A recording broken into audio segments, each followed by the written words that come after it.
Maintenant, on va on va parler des chutes et l'incontinence. Donc, c'est une problématique qu'on avait déjà vue. On va revenir en détail sur cette problématique-là, qui est un des géants, qui sont les chutes, et l'autre géant, qui est l'incontinence. Donc, au niveau de l'incontinence, on en a déjà parlé, c'est une personne âgée sur 3, 1 sur 5 de celles qui vivent en communauté. Dans le fond, ce que ça amène, on en a parlé déjà, c'est la blessure osseuse la plus fréquente, c'est évidemment la fracture de la hanche. L'hospitalisation, puis il y a une personne sur 5 qui va décéder, puis c'est des coûts qui sont importants de 2 milliards par an. En même temps, au niveau des taux estimés aux blessures, c'est encore là, on parle que les femmes sont plus atteintes, 58% versus 33% en 2003, puis on voit que ça augmente parce qu'en 2009-2010, c'était 66 et 46, respectivement. Les chutes, en fait, 46% ont lieu lors de la marche. Évidemment, on en a parlé aussi, c'était même une question d'examen. Donc, le lieu des chutes principales, c'est à la maison. Évidemment, dans la salle de bain et les escaliers. Par la suite, si on regarde sur l'autre image, on en a aussi déjà parlé, c'est sur une surface glissante qui est l'autre qui est le plus fréquent. Et ensuite, c'est des problèmes de santé qui peuvent être problématiques. On avait aussi parlé du fait de tomber d'une position plus élevée, comme par exemple la personne âgée qui monte sur un banc, ou justement tomber en se relevant d'un siège, et aussi les activités physiques et sportives. Je reparle un peu des paramètres de marche. On a la phase d'appui du contact du talon droit, le pied plat au sol. Ensuite, on a la phase qui est l'appui du unipode droit, puis unipodal droit. Dans ce temps-là, il y a l'oscillation à gauche. Et on y va ensuite à un certain moment que les deux pieds sont en contact, on appelle ça le double contact. Ensuite, on en appuie sur le pied gauche, pendant ce temps-là, on a l'oscillation à droite et on revient au double contact. Donc, les paramètres de marche, on a la longueur de cycle de marche, c'est-à-dire la longueur que le pied gauche va prendre pour revenir en avant, et la longueur de cycle de pas droite, que la longueur du pied droit qui prend en avant. La longueur d'un pas, c'est la distance entre le pied droit et le pied gauche, et la largeur de pas, c'est la distance perpendiculaire entre les deux. On en a parlé aussi des paramètres de marche associés aux chutes. J'en reviens parce que c'est très important. La cadence étant le nombre de pas par minute. La vitesse de marche étant mesurée en mètres ou en secondes correspond au nombre de mètres parcourus à chaque seconde. Puis la variabilité, on en a parlé, c'est l'écart de type de marche paramètre sur la moyenne de ce paramètre-là. On compare ça à faire des petits pas, des grands pas, des petits pas, des grands pas, des moyens, des grands pas. Donc, plus c'est variable, plus c'est une démarche qui est à risque de chute. C'est même d'ailleurs un paramètre très important. Je reviens aussi sur la vitesse de marche, on en a parlé. Donc, la question d'examen que j'avais posée en bas de 120 cm par seconde, c'est là qu'on fait des interventions pour risque de chute. Donc, tous les paramètres en bas, c'est des paramètres importants pour le risque de chute. Donc, au niveau des paramètres qui est le seuil critique, c'est le 60 cm par seconde. À ce moment-là, c'est très élevé parce que pour traverser la rue, il faut avoir en haut de 140 cm par seconde. Puis être autonome dans la communauté 100 à 140 cm par seconde. Donc, très important d'être au courant de ces paramètres-là, particulièrement ceux qui sont des seuils critiques pour les chutes. Les paramètres associés aux chutes, on a la vitesse de marche en bas de 100 cm, la cadence de marche plus lente, l'augmentation d'un temps de cycle de marche, l'augmentation de la durée de l'appui bipodal, la diminution de la longueur du cycle de marche, c'est-à-dire qu'on fait des pas plus petits, l'augmentation de la largeur, mais aussi, je voudrais rajouter la diminution de la largeur. Puis plus on a une démarche qui est variable, plus on est à risque de chute. On dit que le tiers des personnes âgées se plaignent de perte d'équilibre au lever du lit. Ça, on en avait déjà parlé, c'est simplement une révision. Ça, c'est important. Ça, il faut absolument connaître les facteurs qui augmentent le risque de chute. C'est important de connaître les 4 catégories qui sont biologiques intrinsèques avec des exemples pour chacun, comportementaux, socio-économiques et environnementaux. Donc, c'est très important de connaître ces 4 facteurs-là, ces 4 catégories-là, avec des exemples pour chacun. Si on arrive à ce tableau-là, qui est aussi très important, les facteurs biologiques, on a réalisé que, en fait, ça a rapport avec la mobilité de la personne. Si la personne a déjà des troubles d'équilibre, elle est plus à risque de chute. Si elle a des troubles de la démarche, plus à risque de chute. Ce qu'on a remarqué, c'est que les gens qui ont de la faiblesse musculaire, qui ont les jambes, ils ont 4 à 5 fois plus de risque de chuter. C'est sûr, plus la personne est âgée, plus il y a de risques. C'est biologique, intrinsèque aussi. Mais on a parlé des maladies ou invalidités qui pourraient amener ça. On a parlé de la déficience cognitive, de l'AVC. Le Parkinson, on en a parlé dans le cours précédent. Du diabète, de l'arthrite, des troubles cardiaques, l'incontinence, parce qu'on a réalisé que l'incontinence est liée à un risque de chute qui est augmenté. Je vais vous parler plus tard des résultats de l'étude sur l'impact de l'incontinence sur la marche, l'impact en fait de l'envie d'uriner sur la marche. Donc, vous allez voir un peu plus les liens dans ce sens-là. Quelqu'un qui a des douleurs aux pieds, des troubles au niveau du pied, ben c'est plus à risque d'avoir une démarche à risque de chute. Aussi, fait très important, la déficience visuelle, 2,5 fois plus de risque de chuter. Puis déficience cognitive, 3 fois plus de chances de chuter. C'est sûr qu'aussi la personne qui a une maladie aiguë, c'est aussi une problématique. Maintenant, si on regarde dans la deuxième colonne, tout ce qui est comportementaux, ça a été démontré que les gens qui ont des antécédents de chute ont un patron de marche qui est plus à risque de chuter que ceux qui n'ont jamais chuté. Et ça a été aussi démontré que le fait d'avoir peur de tomber, avec ou sans expérience de chute, ça augmente le risque de chute dans le sens qu'on modifie notre démarche par la crainte de chuter. Aussi, les gens qui prennent plusieurs médicaments, il peut y avoir de la combinaison, ça peut amener des effets secondaires qui affectent la marche. Particulièrement les médications antipsychotiques, les calmants, les somnifères, puis aussi les antidépresseurs. Évidemment, comportemental, on parle aussi de la consommation d'alcool excessive. Puis des comportements à risque. Un des exemples de comportements à risque, c'est... parce que dans le projet d'étude que j'ai participé, on filmait la dame qui se levait la nuit pour aller uriner. Un des comportements que les gens faisaient, c'est qu'ils baissaient leur pantalon avant d'être rendus à la toilette, donc 3-4 mètres, donc ils se promenaient avec le pantalon baissé. Ça, on peut appeler ça un comportement à risque, donc la personne se met à risque de chuter en faisant ce comportement-là. Ou des fois, ce qui peut arriver, c'est qu'ils peuvent prendre un banc qui est plus ou moins instable pour essayer d'aller grimper pour aller chercher quelque chose. Comportemental aussi, le manque d'activité physique. Quelqu'un qui ne fait pas suffisamment d'activité physique va devenir déconditionné, donc plus de risques. Les chaussures et vêtements inadéquats, souvent les robes de chambre trop longues, on peut risquer de piler dessus. Les petites pantoufles qui glissent aussi, c'est problématique. Donc. Ou les talons hauts trop hauts qui peuvent augmenter les risques de chute. Mauvaise utilisation des appareils fonctionnels. On en parle parfois avec l'utilisation des aides à la marche. La personne, elle peut utiliser son aide à la marche de façon inadéquate, se lever avec, quand elle a, par exemple, un déambulateur, pas de frein, se lever avec sans utiliser les freins. Donc, le déambulateur roule et ça augmente le risque de chute. Aussi, la mauvaise alimentation et hydratation, ça joue sur tout le niveau d'énergie, la capacité musculaire. Puis on sait que quelqu'un qui est malnutri a une augmentation de sarcopénie, donc plus de risque de chute s'il y a une faiblesse musculaire. Le manque de sommeil, ça, on met ça dans le comportemental parce que quelqu'un qui manque de sommeil est plus fatigué, moins attentif, donc plus à risque de chute. Les socio-économiques, on parle d'un faible revenu, niveau de scolarité faible, analphabétisme et barrières linguistiques. En fait, ça, on a parlé d'épidémio, donc on a vu qu'il y avait un risque de chute plus élevé chez cette population-là. Pourquoi? Est-ce que c'est parce qu'ils n'ont pas les moyens d'avoir des aides à la marche? Ils ont peut-être un loyer qui est plus petit, moins bien adapté, moins d'espace. Analphabétisme et barrières linguistiques, c'est peut-être parce qu'ils ont la misère à lire les recommandations, à obtenir de l'aide aux besoins. Si on vit dans des mauvaises conditions de vie, des fois, on peut voir des gens qui vivent dans des loyers encombrés avec plusieurs choses qui sont partout, plusieurs risques de chute. Vivre seul, en fait, s'il nous arrive quelque chose, on a plus de chances de tomber. Il n'y a personne qui va venir nous aider. Puis des fois, quand on vit à deux, l'autre peut se rendre compte de nos comportements qui ne sont pas adéquats et nous aider. Moins on sort, moins il y a de réseaux sociaux, d'interactions sociales, plus on s'isole, plus on se déconditionne. Les gens qui ne sortent pas aussi, l'absence de transport, parce qu'en vieillissant, souvent, ils perdent leur permis de conduire, donc ils sortent moins, fait qu'ils se déconditionnent. La culture et l'origine ethnique, ça peut avoir un impact, dépendamment de la façon que les gens agissent. Il y a beaucoup de croyances par rapport à la douleur. Il y en a plusieurs cultures qui croient que l'alitement, c'est la meilleure chose. Donc, c'est de quoi qui est pas... Puis on sait très bien que l'alitement n'est pas nécessairement la meilleure chose. Bon, environnementaux, mauvaise conception, mauvais entretien de l'immeuble. On peut penser au bloc appartement à Montréal avec des escaliers qui tourbillonnent.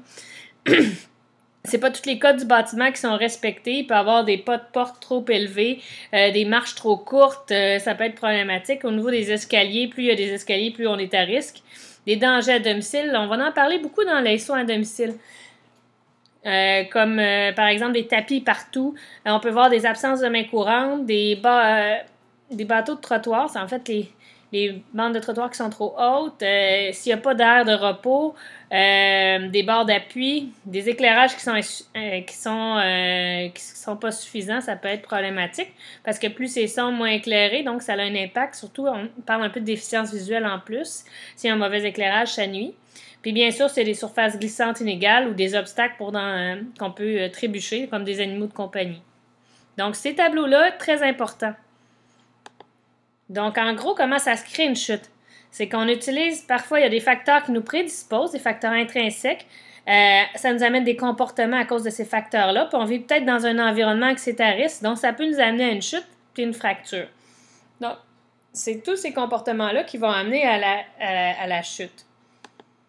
La crainte de chuter, ça c'est très important parce que la crainte de chuter, c'est l'inquiétude qui amène un individu à éviter les activités même s'il est encore capable de les exécuter. Ça affecte quand même une personne âgée sur 5, donc 20% des gens qui vivent en communauté. Ce que ça a comme impact, c'est que la personne diminue ses activités, il y a un déconditionnement, puis il y a une augmentation du risque de chute. Ça a même été démontré que le risque de chute affecte les paramètres de marche. Ce qu'on a observé comme paramètres de marche qui sont associés à la crainte de chuter, c'est-à-dire même la crainte de chuter sans avoir chuté, on a remarqué que ces gens-là marchaient déjà moins vite. Une diminution de la vitesse de marche. Ils font des plus petits pas. Ils restent en appui sur les deux jambes plus longtemps. Double appui, puis ils ont une démarche qui est plus variable, ce qui amène une augmentation des paramètres de chute, des paramètres de marche qui sont associés à un risque plus élevé de chute. Donc, là, je vous ai mis tous les tests. Ça peut être utile pour votre dossier d'études. Pour conclure un risque de chute, il faut au moins 2 tests, puis un test de vitesse, ou un test... Deux tests pour conclure ou un test et la vitesse de marche. Donc, la vitesse de marche, c'est un test en soi, donc ça prend absolument 2 tests, absolument. Vous avez tout décrit, sauf le Time Up and Go imaginé. Sont tous décrits dans le livre de Manon Pilon. J'ai mis ici toutes les normes, les seuils critiques. Ça pourrait être très utile pour votre dossier d'études. Donc, ça va vous donner une bonne idée. C'est des tests d'équilibre, de force des membres inférieurs et de marche. Donc, on a le site to stand en répétition, le 5 répétitions. On a l'ABC Scale qu'on va regarder aujourd'hui, qui est un questionnaire d'équilibre. Lui, oui, il est dans le Manon Pilon. Il y a le BEAR qu'on a vu ensemble. La dernière fois aussi au laboratoire, on a vu le 4 Square Test. On a vu aussi le Functional Reach. On avait aussi, il y avait aussi le Lateral Reach qu'on a parlé la dernière fois. Le Mini Best Test, on l'a vu. Le Step Test, on ne l'a pas vu, mais je crois que ça avait déjà été vu. C'est le test de la marche. Il est aussi dans le Manon Pilon. Le Tinetti aussi, on en avait discuté. Le Time Up and Go, imaginez, on l'avait vu. Donc, nous, on a fait un tour de tous ces tests-là. Aujourd'hui, on va discuter de l'ABC Scale. L'ABC Scale, c'est un questionnaire qui permet d'évaluer le niveau de confiance d'une personne à garder son équilibre. En fait, c'est un questionnaire. Il y a 16 activités différentes, de difficultés différentes, puis on appelle ça une échelle de 0 à 3. Quand on est très confiant en code 3, moyen 2, un peu confiante 1, puis pas du tout confiante 0. Après ça, on transforme le score en pourcentage, puis ça va un score en bas de 67% indique qu'un risque de chute plus élevé. Ici, vous avez le lien pour l'obtenir, mais il est aussi dans Manon Pilon. Donc, je vais vous donner un exemple des questions. C'est balayer le plancher. On va sortir pour aller vers une auto dans l'entrée. On s'étire pour prendre une boîte sur une étagère. On marche à la maison. On marche sur un escalier roulant en tenant une rampe. Puis regardez, pour la fin, c'est de plus en plus difficile si vous utilisez un escalier roulant sans pouvoir tenir la rampe. Donc, il y a un niveau de gradation du plus facile au plus difficile. Puis ensuite, on met le score sur 45 et on transforme en pourcentage. Le Time Up and Go, je vous remets la description ici, mais on l'a déjà vu ensemble, qui consiste à faire le Time Up and Go. Ensuite, demander à la personne de s'imaginer le faire, puis on calcule le temps imaginé. On fait la différence entre le temps imaginé et le temps réel. Donc, on a parlé plus de 13,5 secondes, un plus grand risque de chute. J'ai remis ici les consignes, puis j'ai remis ici la formule de cotation. Puis une différence de plus de 33%, ça indique une difficulté dans l'exécution de la double tâche. Ici, précédemment, c'était le 13,5 secondes, c'est le Time Up and Go. Puis ici, c'est la différence entre le Time Up and Go et le Time Up and Go imaginé. J'ai remis ici la description du Mini Best Test que vous pourrez regarder et revoir sur le site minibesttest.us toutes les descriptions. On l'a vu déjà ensemble, donc c'est important d'être au courant de tous les noms au niveau du Mini Best Test. J'ai remis ici les différentes catégories. Et maintenant, le functional, c'est to send, qu'on a parlé de différents types de répétitions, qu'on a aussi dans le livre de Manon Pinon. Ici, j'ai mis le functional, le latéral puis le multidirectional reach, qu'on a aussi dans le livre de Manon Pilon. Le step test, là, on en a parlé un peu moins, c'est évaluer la stabilité dynamique du corps sur une jambe et identifier les problèmes d'équilibre pendant certaines activités déstabilisantes comme la marche. En fait, c'est qu'on a un bloc devant nous, puis la personne, on se met à 5 cm du bloc, on demande de déposer le pied complètement sur le bloc et redéposer au sol le plus rapidement possible en 15 secondes.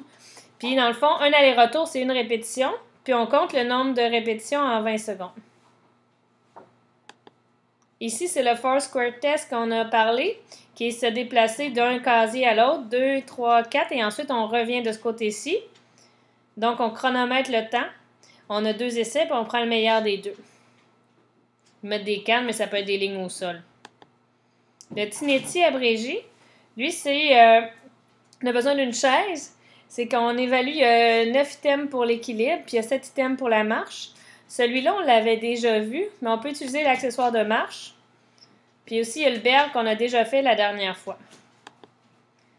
Bon, maintenant, je vais vous parler des outils de dépistage qui sont utilisés. Vers qu'est-ce qu'on va faire avec un intervenant en fonction des tests qu'on a. Souvent, les outils actuellement qui sont utilisés le plus au public, c'est le Time Up and Go. Un résultat de 14 secondes, ça veut dire qu'il y a besoin d'une évaluation. OK? Dans le fond, si ça prend plus que 14 secondes, bien là, à ce moment-là, on va aller faire une évaluation plus loin. On suspecte qu'il y a une problématique. Ensuite, l'évaluation que ça va consister, c'est que là, à ce moment-là, on va aller prendre le berg. C'est encore le berg qui est utilisé. Donc, selon le résultat du berg, on va définir différents programmes. Donc, si la personne a un score en bas de 40, on va la référer en physiothérapie. Entre 40 et 56, on va aller plus 40 et 49, on va aller vers des programmes d'exercice en groupe. Il y a un programme qui s'appelle Vie active qui existe, qui est en groupe. Puis il y a le programme pied aussi que vous allez avoir. Mais le programme pied, c'est... l'exercice, excusez-moi, 40, 49, ça va être un programme général, pas spécifique, tandis qu'un programme plus vers les chutes, c'est 50 à 56. Dans le fond, on va aller vers les programmes pieds. Vie active, dans le fond, les deux catégories, on va aller chercher un peu plus des programmes spécifiques. Donc, individuel, c'est en bas de 40 en physiothérapie. En groupe, on va 40-49, puis plus adapté, puis vie active, plus facile, 50 et plus. Donc, physiothérapie, TRP, kinésiologue qui peuvent être impliqués. Ce qui arrive, c'est que la philosophie pour la prévention des chutes, c'est qu'idéalement, on fait de la promotion, on fait des interventions dans les communautés, on fait de l'éducation. Il y a un programme IMP, intervention multifactorielle, qui est personnalisé. Ça, c'est le programme IMP pour les aînés à haut risque de chute.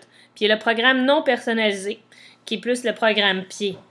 Puis il peut y avoir des interventions médicales préventives qui sont faites avec la médication, l'éducation qui peuvent être faites. On peut aller en domicile voir qu'est-ce qu'il y en est. Puis il y a le programme IMP qui est un programme personnalisé.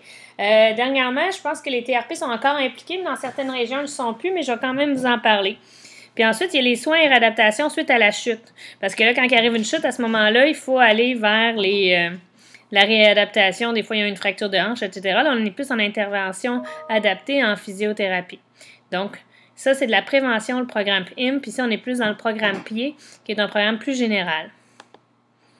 Donc, les ressources communautaires qui existent, les ressources médicales et les ressources en CLSC. Une personne âgée qui a fait une chute se préoccupe de son équilibre. On va faire une référence au médecin ou à un intervenant clinique, puis là, ils vont faire des interventions qui sont non personnalisées. Au début, on va dans le général. La personne qui consulte un médecin, elle consulte sans problème de chute. Si elle a fait une chute, bien là, à ce moment-là, sans problème de chute, à ce moment-là, on ne la référera pas à rien, mais si elle a fait une chute, on va la référer non personnalisée. Par contre, si elle a un problème d'équilibre en plus, puis elle a fait 2 chutes et plus, souvent le 2 chutes et plus, c'est là qu'on va évaluer encore plus spécifique les facteurs de risque, puis là, on va faire une intervention plus spécifique, plus individualisée. Si la personne est en CLSC puis est admise au service de soutien à domicile, ça veut dire que c'est un cas assez lourd. Bien là, si après, ça veut dire qu'elle a fait des chutes, il y a des facteurs de risque de chute. À ce moment-là, c'est là qu'on va embarquer le programme IMP qui est plus personnalisé. Donc, moins la personne est à risque, plus on va aller vers des programmes plus généraux, plus spécifiques. Et plus la personne est à risque, plus on va aller vers les programmes IMP qui sont personnalisés. Le rôle du TRP dans la prévention des chutes, premièrement, il faut modifier les facteurs de risque en lien avec l'environnement. Donc, on va aller voir les domiciles des fois dans certains lieux, puis on va les éduquer sur les différentes choses au niveau des domiciles. Qu'est-ce qu'on peut éviter? Dans le prochain cours sur les soins à domicile, on va parler aussi des différents facteurs de risque à domicile. On va rééduquer l'équilibre, évidemment. On va rééduquer la marche. S'ils ont des douleurs, on va aller traiter les problématiques musculo-squelettiques. J'en ai déjà parlé, on va travailler sur le relevé du sol. Il faut diminuer la crainte de chuter des personnes âgées parce qu'on a réalisé que ça augmentait le risque de chute. Donc, il faut les éduquer. Il faut leur parler du fait que plus on a peur, pire c'est. Donc, il faut recommencer à sortir, recommencer à être actif, mais de façon sécuritaire. Il faut voir s'il y a des facteurs de risque qui sont supplémentaires et s'il y a des références à faire. On a évidemment l'application des mesures alternatives. Donc, on parle en CHSLD. La personne qui se lève la nuit pour aller pour faire de l'errance, à ce moment-là, si on met des mesures alternatives en place, qu'on met un tapis qui fait qu'il sonne quand la personne se lève, à ce moment-là, ça a un impact sur la prévention des chutes. On peut avertir les gens pour qu'elle ait la surveillance nécessaire. Ensuite, le programme PIED, c'est un programme de groupe. Je vais vous en parler plus spécifiquement, puis on va possiblement avoir Aurèle Asselin qui va faire une conférence à ce sujet-là. Ce sera peut-être une conférence à distance, on jugera à ce moment-là. Puis le programme IM, qui est intervention multifactorielle personnalisée, si la personne a plus de 4 à 5 chutes, et là, on va à domicile, on donne des exercices, on fait de l'évaluation. Donc, le programme PIED, qui est un programme de groupe, c'est pour les 60 ans et plus, sans troubles cognitifs. C'est 2 fois par semaine, 10 à 12 sessions. Puis là, ils font des exercices. Puis ensuite, il y a un programme d'exercice à poursuivre à domicile. Puis il y a des capsules éducatives sur la prévention des chutes. Le programme IM, qui est plus personnalisé, ça, c'est des gens plus âgés qui ont fait au moins 4-5 chutes. Des fois, on dépiste à partir de 2 chutes et plus. Puis là, c'est une équipe multidisciplinaire qui y va. Fait qu'il y a physiothérapeute, TRP, ergo, infirmière, nutritionniste, médecin, pharmacien, même optométriste, parce qu'on a parlé que la vision, ça augmentait le risque de chute. Fait qu'on s'assure que les gens aient les visions qui est adéquates, qu'il y ait les outils, les bonnes lunettes. Les risques de chute et les interventions sont adaptés. Puis en général, ça peut être un programme qui dure de 12 à 18 mois. Ici, on va parler des grilles d'inventaire de l'environnement. On appelle ça la grille IREDA. C'est quand même important de connaître cette grille-là. On va en parler encore plus dans la section des soins à domicile. J'ai parlé de chaque pièce. Je vais vous laisser la regarder, puis on va en parler davantage sur le cours Les soins à domicile. Quoi regarder des escaliers extérieurs? Quoi regarder des escaliers intérieurs? C'est quoi la salle de bain? Qu'est-ce qu'on doit regarder? La cuisine, qu'est-ce qu'on doit regarder? Le salon, qu'est-ce qu'on doit regarder? Ensuite, la chambre, dans toutes les pièces, c'est quoi qu'on doit regarder? On parle des tapis, des seuils de porte. C'est toutes des choses à regarder. Ici, le relevé du sol, on en a parlé déjà. 50% des personnes âgées ne sont pas capables de se relever du sol. Donc, idéalement, on met une chaise proche pour aider. Sinon, on utilise cette position-là, qui est la position du chevalier, en s'appuyant sur notre propre cuisse pour s'aider à se relever et s'asseoir. Donc, c'est important, la rééducation à ce niveau-là. On a parlé des différents types d'équilibre, d'exercices qui sont les équilibres en tandem, lever de charge, marche-talon, marche sur la pointe des pieds, monter, descendre une marche, l'équilibre sur une jambe, le transfert de poids sur une jambe. Donc ça, c'est un peu une révision de ce qu'on avait vu dans les cours précédents. Maintenant, je vais vous parler de l'incontinence. L'incontinence, c'est les fuites. On va parler de fuites d'urine principalement, mais il peut y avoir aussi des fuites de sel qui peuvent être présentes quand il y a une faiblesse du plancher pelvien. Évidemment, ça touche à peu près la moitié des femmes âgées, parce qu'avec la ménopause, il y a une augmentation de l'incontinence chez les femmes. Chez les femmes, à cause de la baisse d'estrogène, ça augmente la faiblesse au niveau du plancher pelvien, donc ça augmente le risque de fuite. Et à peu près, on considère l'incontinence sévère quand les femmes ont plus de 10 fuites par semaine. Donc, il y en a à peu près 20 à 25% des femmes incontinentes qui en ont plus de 10 fuites par semaine.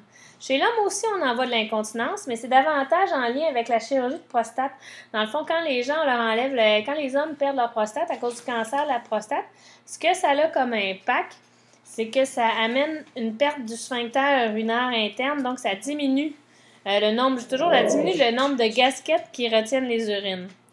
L'incontinence fonctionnelle, ça, c'est la personne âgée qui n'est pas capable de se déplacer et qui se trouve à devoir porter une couche. Ça représente à peu près la moitié des personnes en CHSLD. Au niveau de l'incontinence, il existe 3 types d'incontinence. L'incontinence à l'effort, on appelle ça les fuites lors de la toux, l'éternuement. C'est que ça veut dire que dès qu'il y a un effort physique qui augmente la pression de l'abdomen, les sphincters ne sont pas capables de se fermer, donc là, on a fuite à l'effort. Ça représente à peu près 33% des personnes âgées.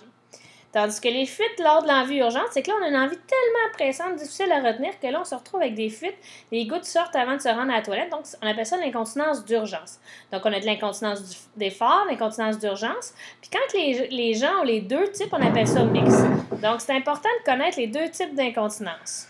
Il y a les trois types d'incontinence, il y en a trois, effort, urgence et mix. Donc, quand on va parler d'incontinence, ça peut être pertinent de le savoir. Là, je vais vous parler d'un acronyme que mon chien Charlie veut joindre à nous. Un acronyme qui s'appelle l'acronyme DIPERS, qui parle d'incontinence fonctionnelle. Donc, pourquoi on développe l'incontinence fonctionnelle? Souvent à cause du dé et de la démence. Il peut arriver aussi qu'il y ait des infections urinaires très fréquentes chez la personne âgée. Donc, ça augmente le risque d'incontinence fonctionnelle. Donc, quand on a des infections urinaires, on a davantage d'incontinence. Il se produit ce qu'on appelle à la ménopause de l'atrophie vaginale chez la femme, donc une faiblesse au niveau des muscles du plancher pelvien, donc moins de force, plus d'incontinence. Souvent, les femmes et les hommes aussi prennent plusieurs médications. Il y a des diurétiques qui peuvent amener une augmentation de la production d'urine. Puis aussi, il y a certaines médications qui diminuent le niveau de conscience, donc ça peut créer un problème aussi à ce niveau-là. Psychologique, si la personne est déprimée, c'est dans un mauvais état, la continence ne devient plus une priorité pour elle. Les troubles endocriniens, ce qu'on réalise au niveau des hormones en vieillissant, la nuit, l'hormone qui doit concentrer les urines, en fait, qui fait qu'on ne va pas uriner souvent, diminue en vieillissant. En fait, quand on est très jeune, on n'a pas cette hormone-là. Donc, c'est pour ça que les jeunes urinent souvent dans leur lit, puis ça prend du temps avant qu'ils puissent aller à la salle de bain, passer toute une nuit sans uriner. Puis, il y en a qui en ont moins, il y en a qui en ont plus de cette hormone-là, mais en vieillissant, cette hormone-là diminue. Donc, les personnes âgées ont besoin d'aller plus souvent à la toilette, donc ça peut affecter au niveau de l'incontinence. Restriction motrice, c'est-à-dire que s'ils sont moins capables de se déplacer, c'est sûr qu'ils vont avoir de la difficulté à se rendre à la salle de bain. Puis on parle des selles, la constipation fécale, je vous disais, c'est quand il y a une selle très dure qui est prise. Puis l'incontinence fécale, ça aussi, c'est des choses qu'on voit en vieillissant. Plus la personne est constipée, plus elle a de risque d'avoir de l'incontinence urinaire parce que quand on force pour aller à la selle, ça affecte sur le plancher pelvien puis il devient plus faible parce que c'est un stress pour le plancher pelvien de forcer pour aller à la selle. Donc, la constipation, c'est une problématique. Bon, pourquoi les femmes et les hommes? Mais les hommes, principalement, je vous avais parlé, c'est la chirurgie de la prostate qui amène de l'incontinence. Mais souvent, chez la femme et l'homme aussi, c'est l'âge. C'est sûr que si on a plus d'accouchements, il y a plus de risques. L'obésité aussi, ça amène de l'incontinence parce que plus on a une pression intra-abdominale sur le plancher pelvien, plus il y a un risque de fuite associé. Au niveau d'exercice, ça a été démontré que moins on bouge, plus on se déconditionne, plus notre plancher pelvien est faible, plus il y a un risque de fuite. À l'inverse, quelqu'un qui fait des sauts, de la trampoline, ça met un stress sur le plancher pelvien, puis ça peut augmenter le nombre de fuites, mais c'est rare qu'on voit ça chez nos gens en gériatrie. La constipation, comme je vous disais, quelqu'un qui est constipé, ça met une pression sur le plancher pelvien quand on force pour aller à la selle. Le tabagisme, c'est associé à la toux. Plus on tousse, plus ça augmente un stress sur le plancher pelvien et ça augmente le risque de fuite. La fragilité gériatrique, on l'avait parlé, c'est associé à plein de comorbidités, plein de troubles de santé, donc plein de prises de médication qui peuvent affecter la continence. Et bien sûr, quand on parle de diabète de Parkinson, ça peut avoir un impact aussi. Chez l'homme, les prostatectomies radicales, puis aussi on parle d'incontinence fonctionnelle quand il y a des gens qui ont des atteintes à la mobilité. Je vais vous parler d'un questionnaire que vous n'aurez pas utilisé en clinique, mais qui peut être un questionnaire de dépistage assez simple sur l'incontinence. Pourquoi on dépisterait sur l'incontinence quand on est une TRP? Parce que maintenant, après le cours, vous allez savoir que plus on est incontinente, particulièrement de l'incontinence d'urgence associée aux fuites d'urine, plus on a un risque de chute qui est élevé. Donc, ce qui peut arriver, c'est comme TRP, si vous voyez des gens qui ont de l'incontinence, vous pouvez les questionner sur les chutes, puis même aller les questionner sur leur incontinence via ce questionnaire-là. Pourquoi? C'est que plus une incontinence est sévère, plus elle est associée à l'urgence, plus il y a un risque de chute qui est augmenté. Donc, à ce moment-là, on pourrait référer ces clients-là en rééducation périnéale. C'est sûr que les études, on ne sait pas encore si le fait de faire de la rééducation périnéale pour améliorer la force du plancher pelvien va diminuer le risque de chute. On le saura dans le futur, mais je pense que ça vaut la peine déjà d'être alerte sur le fait entre le lien entre ces deux géants-là. Donc, ce questionnaire-là, il est facile à trouver, le ICIQ UE Short Form. C'est que dans le fond, on demande à quelle fréquence ils ont des pertes d'urine, dans quelle quantité sont leurs pertes d'urine, à combien ça leur dérange, puis ici, on a les questions sur quel type de fuite que c'est. Donc, ce que ça dit, c'est que ici, vous ne perdez jamais d'urine, vous avez des pertes d'urine avant d'arriver aux toilettes, là, on parle d'urgence. Vous avez des pertes d'urine en toussant éternué, on parle d'effort.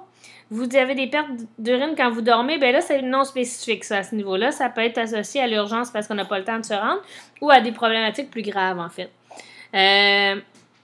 Vous avez des pertes d'urine quand vous faites de l'activité physique. Ça, à ce moment-là, c'est de l'effort aussi.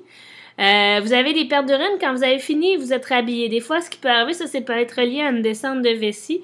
Puis la vessie se vide pas bien. Donc, quand il se penche, ça fait en sorte qu'il y a un petit peu d'urine qui est pris dans le conduit et ça sort. Des fois, il y en a qui ne savent pas pourquoi ils ont des fuites d'urine.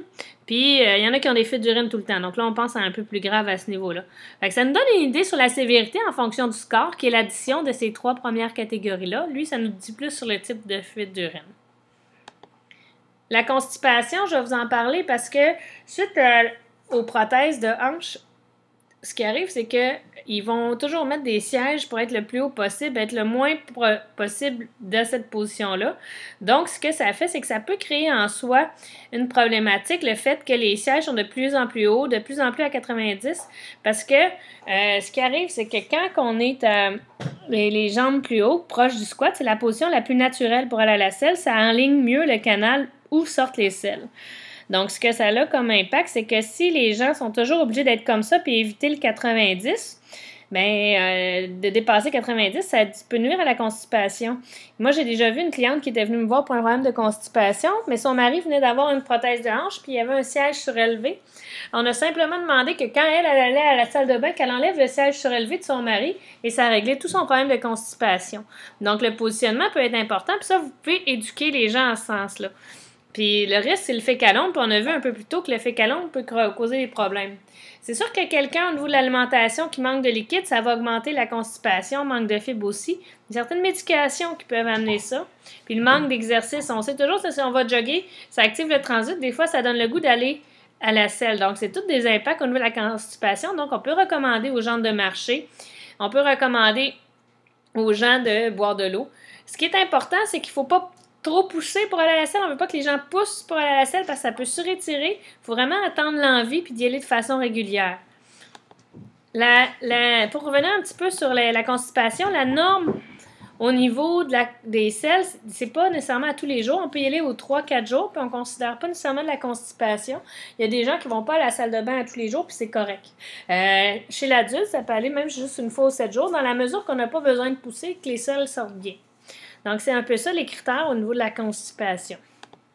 Les infections urinaires, il y en a souvent à cause du port des couches, parce que là, il peut se créer une infection urinaire plus facilement. Il y a aussi des gens qui se font des cathétéristes, c'est-à-dire qui se rendent un petit tuyau pour aller chercher l'urine. On voit beaucoup ça avec les cas neuro. Dès qu'à partir qu'on insère un tuyau dans l'urètre, ça augmente le risque d'infection urinaire. Aussi, si par exemple la personne est couchée, puis elle n'est pas dans une bonne position, la vessie se vide moins bien quand il y a une descente de vessie, ça peut créer des difficultés à vider la vessie.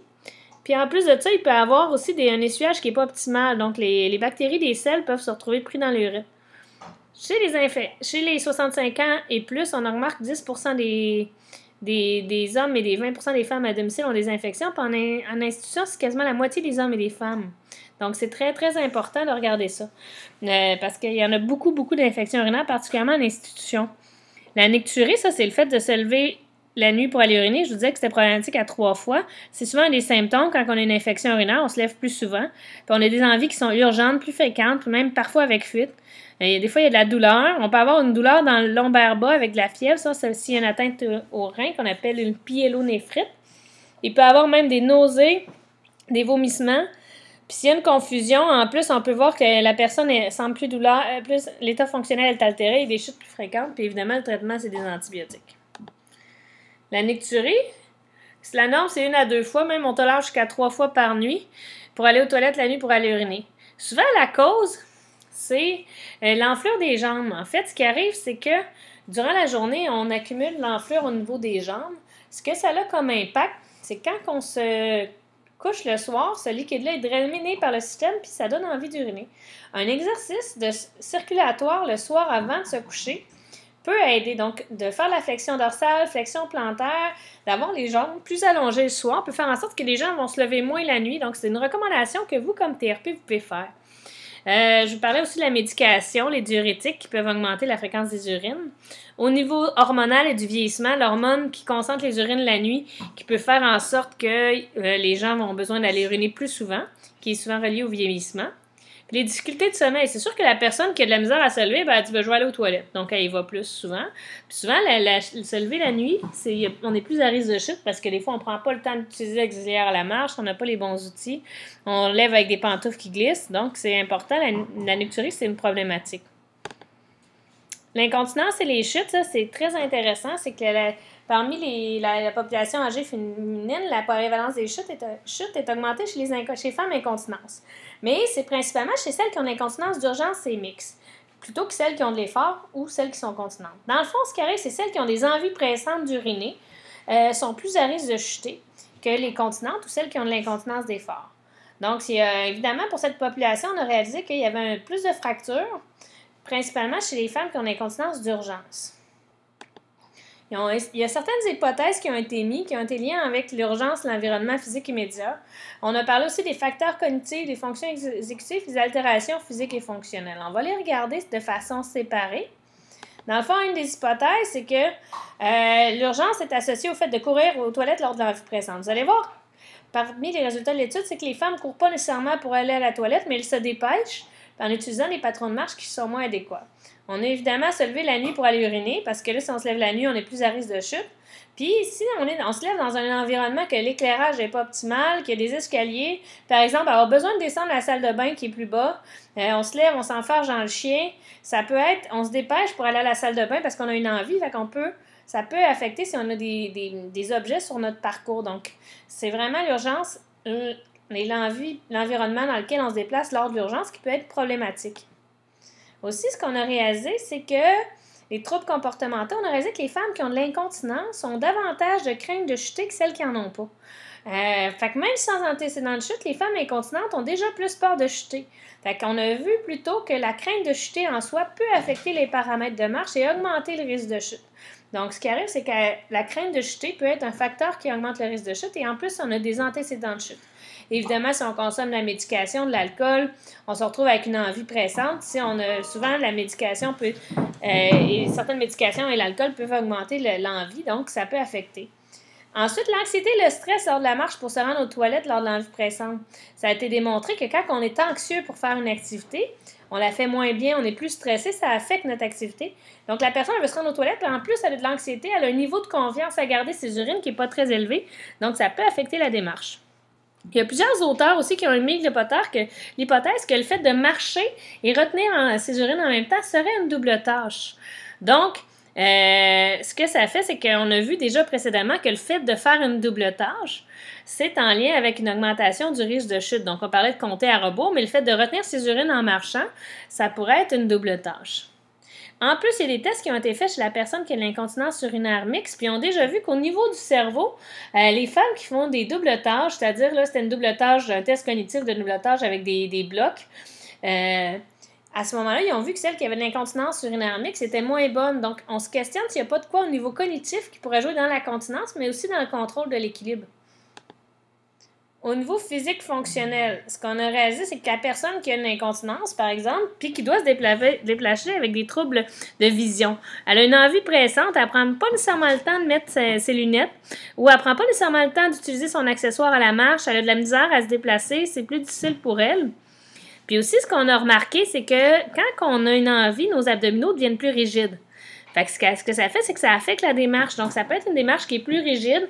Donc, ça peut affecter la diminution de la capacité ou de correction posturale. Si on arrive pour contourner un obstacle qu'on n'avait pas vu, puis on est déjà plus rigide, on augmente notre risque de chute. Donc, la fonction musculaire chez les femmes incontinentes aussi, on a réalisé que les femmes qui ont une incontinence d'urgence, encore associée à l'envie pressante, dans des tests de vitesse de marche, il y avait déjà, même sans l'envie, sans être question d'envie, une vitesse de marche qui était diminuée. Il était moins bon dans les tests d'équilibre. Puis plus la sévérité augmentait, moins il était bon dans la vitesse de marche et dans l'équilibre. Donc, ce qu'on pense, c'est que l'incontinence d'urgence, il y aurait peut-être de quoi au niveau plus haut, au niveau du contrôle moteur, qui pourrait affecter la démarche encore plus. En gros, ce qu'on a observé, c'est que l'incontinence, on a observé chez les femmes incontinentes, sont davantage obèses. Il y a une fonction cognitive qui est diminuée. Il y a une fonction motrice qui est diminuée. Ils ont une efficacité dans la double tâche qui est diminuée. Ils ont une crainte de chuter qui est augmentée, puis il y a une envie pressante fréquente d'uriner. On sait que l'obésité, ça va augmenter la largeur des pas à la marche, puis ils vont marcher moins vite. Ça, c'est les paramètres de marche qui sont associés à un risque de chute augmenté. La fonction cognitive, ce que ça amène, c'est que quand on a une fonction cognitive diminuée, on a une vitesse de marche qui est diminuée. Ça aussi, c'est des paramètres de marche associés aux chutes. On a aussi une fonction motrice qui est diminuée, donc on marche moins vite. Ça a aussi un impact. On a vu que l'efficacité dans la double tâche, ce que ça fait, c'est que ça augmente la variabilité de la marche quand ils sont peu efficaces, puis il y a une vitesse de marche qui est diminuée aussi. Quand on a une crainte de chuter, ça, ce que ça a l'impact pour la marche, c'est que ça diminue la vitesse de marche, ça augmente la variabilité, ça diminue la longueur, puis ça augmente le temps d'appui bipodal. Donc ça, c'est tous des paramètres de marche qui sont associés à un risque de chute qui est augmenté. Je ne vous demanderai pas de les nommer par cœur lequel qui est lequel, mais peut-être avoir une idée de ce que les personnes incontinentes ont comme problématique, puis que ça affecte les paramètres de marche, puis ça amène des paramètres de marche qui sont à risque de chute. Savoir lequel pour lequel, c'est pas nécessaire, mais globalement, d'avoir une bonne idée. Fait que là, je reviens entre mes liens entre les 4 géants. On a nos 4 géants, c'est l'incontinence, les atteintes cognitives, les atteintes à la fonction motrice, les chutes. Le principal lien commun, c'est la marche. C'est incroyable comme puis la marche, c'est un déterminant de la fonction chez la personne âgée. Quelqu'un qui est plus capable de marcher, ça a un impact important au niveau de sa fonction. Donc, on a vu l'incontinence peut affecter la marche parce qu'on a vu qu'il y avait une moins bonne performance au test. Les atteintes cognitives, ça peut aussi affecter la marche parce qu'on a vu que les personnes qui ont des atteintes cognitives avaient une vitesse de marche qui était diminuée. C'est clair, ça, les atteintes à la fonction motrice, ça peut aussi affecter la marche. Donc, une diminution de la force au niveau des membres inférieurs, une force musculaire, ça va affecter la marche. Les chutes, on le sait, ça affecte la marche parce que, premièrement, la principale chute se produit à la marche. Puis aussi, suite aux chutes, si on a une crainte de chuter, ça va affecter les paramètres de marche. Donc, tous ces 4 géants-là, il y a un lien commun qui est la marche. C'est important de savoir, de comprendre, de décrire, d'être capable de me l'expliquer. Mais qu'est-ce que peut faire un TRP en lien avec l'incontinence? Okay? Parce que là, je dis, je ne suis pas spécialisée en rééducation périnéale, c'est pas mon rôle, mais en fait, on peut réduire l'incontinence fonctionnelle en favorisant l'autonomie au transfert au déplacement. C'est la première chose. Nous, on essaie de rendre les gens autonomes au transfert au déplacement. Ensuite, on peut s'assurer que la salle de bain soit fonctionnelle et sécuritaire. On peut recommander un petit banc pour aller à la toilette, sauf si la personne vient d'avoir une prothèse de hanche récente et elle ne peut pas avoir la flexion de la hanche plus de 90. On peut recommander des exercices circulatoires en soirée s'il y a de l'édème aux jambes. On peut référer en rééducation périnéale. La plupart des études sont faites chez les gens âgés en haut de 65 ans, puis on a à peu près 85% d'efficacité. C'est sûr que si les gens ont des troubles cognitifs assez importants, notre efficacité diminue. Donc, si les gens n'ont pas de troubles cognitifs des personnes âgées, l'efficacité, même si la personne est âgée, en rééducation périnéale, est bonne. Donc, ce qu'on veut, c'est un horaire mictionnel stable aussi. En général, on va uriner aux 2-3 heures, puis les selles, c'est en général 30 minutes après le repas. Les marches, ça peut aider à ce niveau-là. Maintenant, ce que je vais faire, c'est que je vais vous parler de mes résultats de l'étude que j'ai faite. Ici, on voit tous les partenaires. Ça a été fait avec l'Université de Montréal dans le cadre de mon projet de maîtrise qui est complété. Il y a un article qui a été publié en ce sens-là, puis qui sera publié dans le Physio Québec du mois de février. Donc, si vous voulez avoir accès, vous pourrez en avoir accès sur le site de l'Ordre des physios aussi. Donc, c'est en collaboration avec les UGN, le Centre de l'Institut de gériatrie de Montréal, le Réseau québécois de recherche sur le vieillissement, puis j'avais aussi l'Ordre professionnel qui m'a permis des bourses. Donc, je vais vous en parler parce que je pense que c'est important. Vous allez être dans les premiers à être au courant de ça, avant même les études. Donc, la question qu'on s'était posée, est-ce que l'envie pressante d'uriner affecte les paramètres de marche et augmente le risque de chute? Comme je vous disais, c'est les femmes qui ont des envies pressantes qui chutent le plus.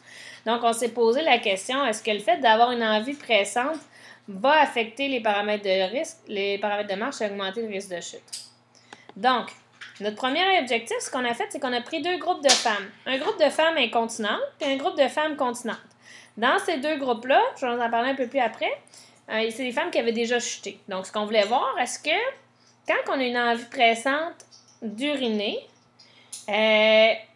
est-ce que ça affecte les paramètres de marche? Donc, on les a fait marcher sans l'envie d'uriner et avec l'envie pressante d'uriner.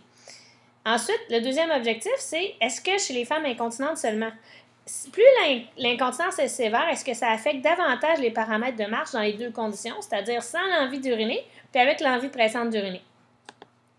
Donc, ce qu'on a fait, c'est on a pris des femmes de 65 ans et plus qui avaient fait au moins une chute dans la dernière année. Évidemment, on a voulu un indice de masse corporelle en bas de 35 parce qu'on savait que l'obésité affecte l'incontinence urinaire. Donc, on voulait éviter le plus possible les problématiques qui pouvaient aussi affecter la marche et la continence. Donc, nos dames n'avaient pas de problème de santé. Ils ne devaient pas avoir subi de chirurgie pour l'incontinence urinaire ou la marche. Puis là, on avait 2 groupes. En fait, on a eu des 32 participantes, 17 continentes et 15 incontinentes. Bon, les incontinentes, il n'y avait pas eu de fuite. Le questionnaire que je vous ai montré tantôt, il y avait un score de 0. Puis on leur envoyait un journal par la poste dans lequel ils devaient noter le nombre de fois qu'elle allait uriner, puis le nombre de fuites, puis ils ne devaient pas en avoir eu. Pour l'autre groupe, celle qui avait de l'incontinence d'urgence mixte à modérée, donc c'était de l'incontinence associée à l'invie pressante principalement. Puis il devait avoir un score plus que 6 pour une sévérité qui est modérée. Donc, ce qu'on faisait, c'est qu'avant l'évaluation, on leur envoyait un petit journal dans lequel ils devaient noter le nombre de fois qu'ils allaient uriner par jour s'il y avait des fuites. Aussi, on faisait un autre test qui s'appelle le PAD test. Ça, c'est que c'est des protections, comme un peu les serviettes sanitaires qu'on utilise chez la femme, qu'on pesait, puis que la dame devait mettre pendant 24 heures, puis ça calculait la quantité en grammes d'urine. Donc, moi, ce que je devais, ils me ramenaient leur protection utilisée, puis je devais les peser, faire une soustraction avec le poids initial. Donc, ça me disait en grammes combien d'urine ils avaient perdu en 24 heures. On a utilisé un tapis qui s'appelle le Gait Right, qu'on peut voir ici. Ce tapis-là, les dames devaient marcher sur ce tapis-là dans les 2 conditions. Mais au début, on les faisait pratiquer. On l'avait orienté vers le chemin vers la toilette. Donc, ils devaient marcher sur ce tapis-là en chemin vers la toilette. Donc, ce tapis-là enregistre tous les paramètres de marche du pied au sol. Par la suite, on les faisait boire de l'eau. Puis là, quand il y avait une envie pressante, on allait marcher 5-6 allers-retours sur ce tapis-là. Puis, après ça, il allait uriner. Puis on les refaisait marcher sans l'envie d'uriner sur ce tapis-là, 5-6 allers-retours. Ce qu'on a utilisé comme échelle, c'est quand il y avait une envie pressante qui faisait qu'ils cessaient leur activité pour aller à la toilette, c'est le moment qu'on décidait de faire le test. Donc, si on disait, bon, vous avez envie, est-ce que vous arrêtiez vos activités pour aller à la toilette maintenant? Oui. Bien, à ce moment-là, on faisait le test. Si non, je serais encore capable de continuer. On attendait jusqu'à ce que l'envie soit suffisamment pressante.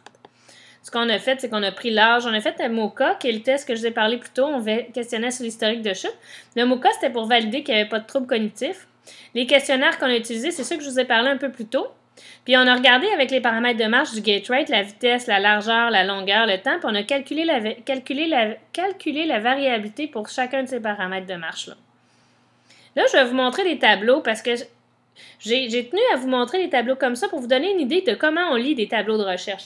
Parce que éventuellement, un de vos rôles, c'est d'être au courant au niveau de la littérature des différents tableaux. Donc, ce qu'on peut faire, comment on lit un tableau, ici, on a les 2 groupes continentes qui étaient 17, les incontinentes qui étaient 15. Donc, ici, on a le résultat et entre parenthèses, c'est l'écart type, ça veut dire plus ou moins. Donc, mes participantes avaient 74 ans, plus ou moins 4,3 ans, 73,5, plus ou moins 5,9 ans. Le P, s'il y a une différence entre mes groupes, le P, en général, on considère qu'il est significatif à 0,05. Donc, moi, j'ai mis des étoiles partout que c'est une différence de 0,05 qui est augmentée. Donc, ce que ça me dit, c'est que entre mes groupes, il n'y avait pas de différence au niveau de l'âge. L'IMC, c'est qu'on réalise que le groupe qui est incontinent a un IMC qui est plus augmenté quand on regarde nos données. Il y a une différence qui est plus que 0,05. Mon cas, il n'y avait pas de trouble cognitif. On voit le résultat qui est énorme. Puis le nombre de chutes dans la dernière année, ça c'est très intéressant parce qu'on voit qu'il y a une différence entre mes groupes. Mais effectivement, mes dames incontinentes, il y en a 26,7% qui ont chuté plus de 3 fois, tandis qu'il n'y en a aucune des continentes qui ont chuté plus de 3 fois. Plus de 2 fois, c'était 40%, puis 33,3%. Donc, on voit qu'il y a vraiment davantage d'incidence de chute chez les personnes incontinentes versus les continentes. Ça, c'est le résultat au test de continence. C'est normal qu'il y ait une différence entre mes groupes. Donc, mes incontinentes sont réellement incontinentes, mais les continentes ne les sont pas. Ce qui est arrivé, fait qu'ici, on voit les différences. Fait que nous, juste pour votre information, j'ai dû modifier toutes mes analyses statistiques en raison de l'IMC. Parce que là, je devais modifier l'IMC parce que j'avais une différence entre mes groupes. Puis en recherche, quand on a une différence entre des groupes, c'est problématique. Donc, j'ai modifié mes tests. Maintenant, si on regarde le tableau, OK? J'avais mes 4 principaux paramètres de marche qu'on a comparés chez les continentes, chez les incontinentes. OK? Encore là, ce qu'on va regarder, c'est de l'autre côté du point-virgule, c'est l'effet P. Quand il y a un P, on regarde s'il y en a-tu un qui est en bas de 0,05. Ce que je remarque, c'est qu'entre mes groupes, puis entre les conditions, il n'y a pas de différence. OK? Donc, ça, c'est mes résultats envie pressante, sans envie pressante, sans envie pour mes deux groupes. Donc, on a regardé tout ça, puis là, on voit, hop, il n'y a rien qui est en haut de 0,05. Ça veut dire que quand on a regardé, est-ce qu'il y avait des différences chez les deux groupes? Est-ce que quand il y a une envie pressante d'uriner ou sans envie, est-ce qu'il y a une différence entre mes groupes? Non. À première vue, les deux groupes agissent de la même façon quand il y a une envie pressante d'uriner. Puis, il n'y a pas d'interaction entre ces deux groupes-là. Donc, ils agissent les deux de la même façon quand il y a une envie pressante d'uriner. Donc, mais on s'est questionné par la suite, bien, de quelle façon ils agissent. Puis, qu'est-ce qu'il y a de particulier? Ce qu'on a observé, si on regarde juste les résultats, regardez la vitesse de marche. Même si j'ai rien de statistique, là, on voit que, regarde, leur vitesse de marche, eux sont à 118 cm par seconde, 120 cm par seconde, eux autres 106 et 107. Vous rappelez-vous de la barre du 100 cm par seconde?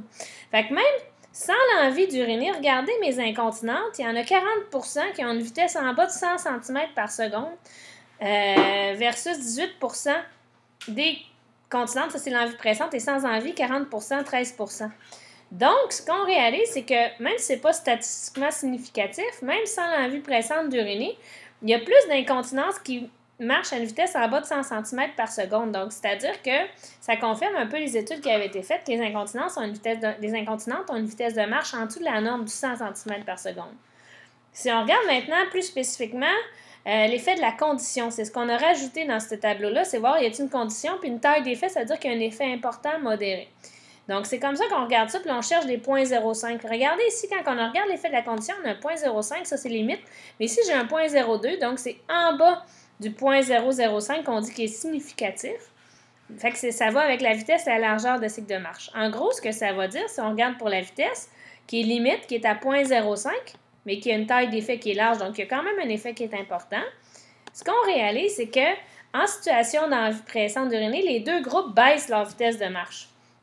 Donc, c'est ce qu'on observe quand les gens quand les femmes âgées ont une envie pressante d'uriner, ce qu'on observe, c'est globalement, qu'ils soient continentes ou incontinentes, ils vont diminuer leur vitesse de marche. Donc, ça va à l'inverse de la croyance qu'on court pour aller à la toilette. Quand on a une envie pressante, on diminue notre vitesse de marche.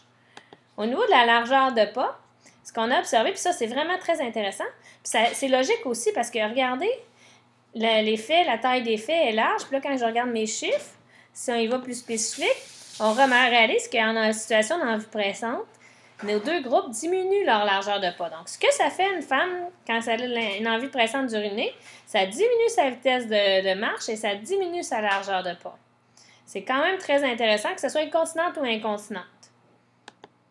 L'autre objectif, c'est qu'on voulait voir est-ce que plus l'incontinence est sévère, est-ce que ça affecte.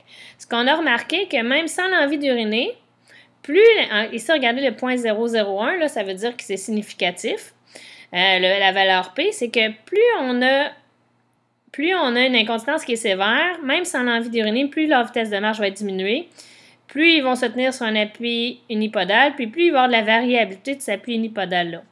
Sans l'envie pressante d'uriner, avec l'envie pressante d'uriner, on remarque que plus l'incontinence est sévère, plus il y a une diminution de la vitesse de marche, plus il y a une augmentation de la variabilité et puis de la longueur du cycle de marche. Donc, en gros, en situation autant sans envie d'uriner que d'envie pressante d'uriner, plus la dame est incontinente, plus elle a une augmentation de la variabilité de sa marche, qui est un paramètre de marche à risque de chute, et plus elle a une diminution de la vitesse de marche.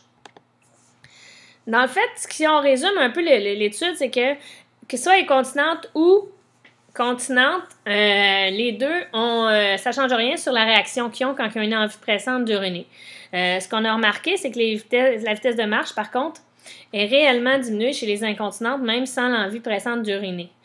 Ça concorde avec des études qui ont été faites pour dire que les incontinentes ont une vitesse de marche qui est diminuée.